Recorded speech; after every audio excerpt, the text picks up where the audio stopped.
റുക്കാന എന്നു പേരുള്ള ഒരു ആജാനുബാഹുവായ ഗുസ്തിക്കാരനുണ്ടായിരുന്നു പണ്ട് മക്കയിൽ. റസൂലിന്റെ വലിയ വിരോധിയുമാണ് അദ്ദേഹം. അറേബ്യയിൽ ആർക്കും തന്നെ തോൽപ്പിക്കാൻ കഴിയില്ല എന്ന് അഹങ്കരിച്ചിരുന്ന റുക്കാനയോട് റസൂൽ ഒരിക്കൽ ഒരു വെല്ലുവിളി നടത്തുന്നുണ്ട്. ഗുസ്തിയിൽ ഞാൻ നിന്നെ തോൽപ്പിച്ചാൽ ഞാൻ അള്ളാഹുവിന്റെ ദൂതനാണെന്ന് നീ സമ്മതിക്കുമോ റുക്കാന? റുക്കാന ആ വെല്ലുവിളി ഏറ്റെടുത്തു. അവർ തമ്മിലുള്ള മൽപ്പിടുത്തം കാണാനായി ജനങ്ങളും കാത്തിരിക്കുകയാണ്. റുക്കാനയെ മലർത്തിയടിക്കാൻ റസൂലിന് അധിക സമയമൊന്നും വേണ്ടി വന്നില്ല.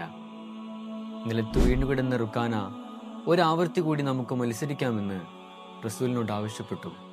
റസൂൽ സമ്മതിക്കുകയും ചെയ്തു. രണ്ടാമതും റുക്കാനയെ അള്ളാഹുവിൻ്റെ റസൂൽ നിലംപരിശാക്കി.